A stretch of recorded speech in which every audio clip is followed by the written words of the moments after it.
Hi everyone, today we're going to cover the Powkiddy X18s. I only had my X18s for a few days, so this will be more of a first impression or overview video than a full in-depth review, but I know these are on back order again already, so I'm sure.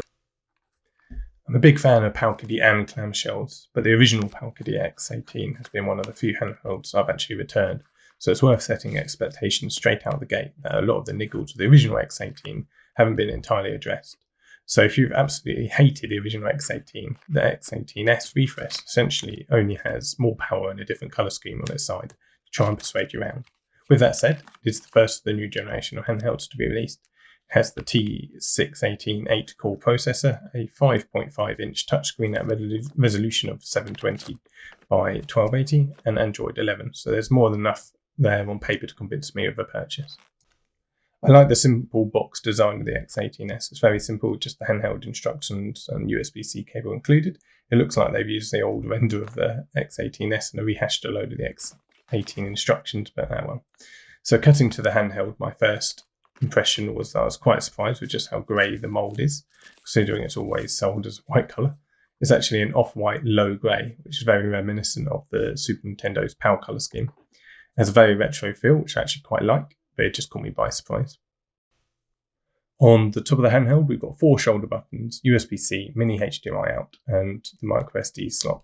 The shoulder buttons are quite mushy, passable, but just take a bit of getting used to. On the bottom, we've got the speaker grill and headphone jack, and as you can just about get a feel of the overall build quality of the X18s here before we've even opened it. Everything's okay, there's nothing shocking, but there's a lot of minor things that bring the overall build quality down. It's also a bit of a finger grease magnet. You can definitely already tell I've played the X18s over the last few days. Opening the X18s up, we're greeted with the huge Powkiddy logo and the rest of the buttons. We've got quite a lot of buttons here, and although there's obviously going to be a lot of empty space with a one-screen clamshell like the X18s and the original before it, it would have been nice to have used this bottom space just a bit more effectively.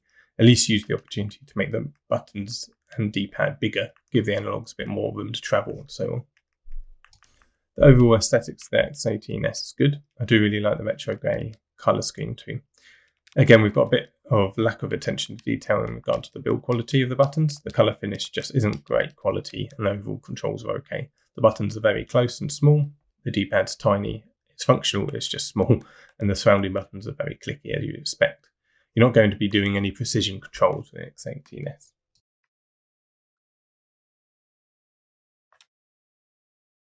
So the display was a bit of a bugbear for the original X18 owners, so I thought I'd do a bit of a showcase here.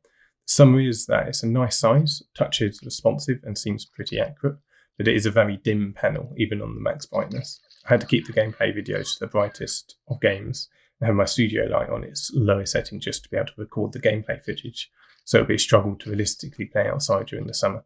The viewing angles aren't great at all, but at least it's a clamshell, so getting that perfect viewing angle is more achievable than most. But still, overall, it's very nice size, the touch works great, but it is a very average panel. Rather than cutting straight to gameplay, I thought I'd go through the stock firmware just to give you an idea of what's there. Powkiddy have released a new firmware that Google Play Store enabled if you fancy upgrading, but for the purposes of the gameplay, I downloaded the emulators via the Aurora App Store.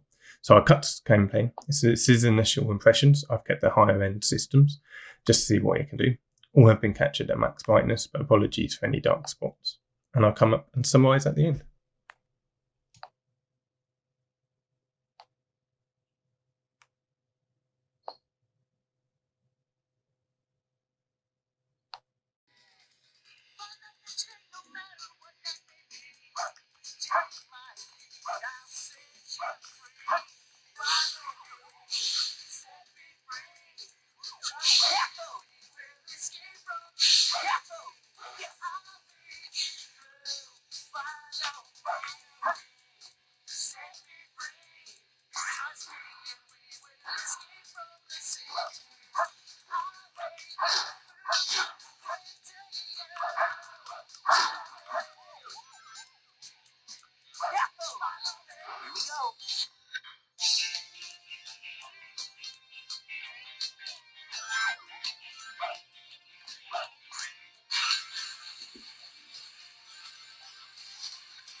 Time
to use overdrive, Aya.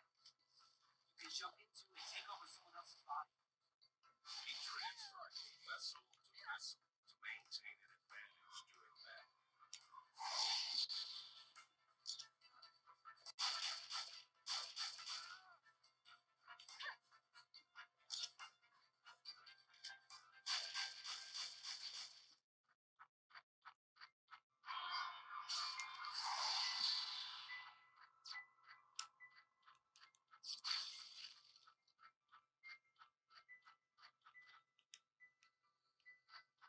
Listen up, Aya.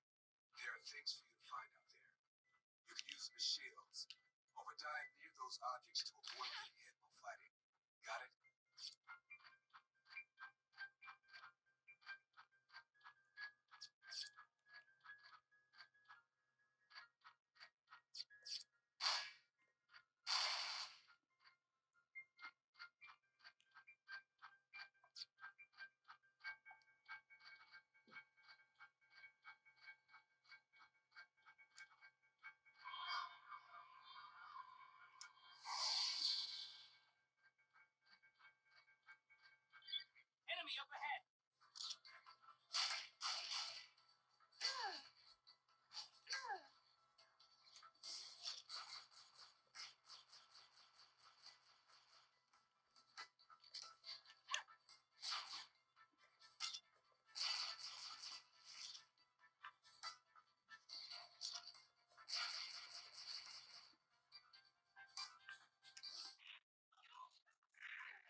Okay, so overall the Powkiddy X18s is okay, and that's pretty much my first impressions of it. It's an average release from Powkiddy. Under the hood and on paper it does a lot of things right, but the build quality isn't great. It's not terrible, but Powkiddy have done a lot better with their other handhelds. The controls and the display are okay, but the spec's pretty good. It's a clamshell and does have the awesome retro grey colour scheme. So if the Powkiddy X18s sounds like it'll be right for you, then it will certainly be a step up power-wise from the original X18. But if you're on the fence, then I would recommend waiting to see what the Powkiddy X18s has to compete with in the future. That's it for now. Thanks for watching.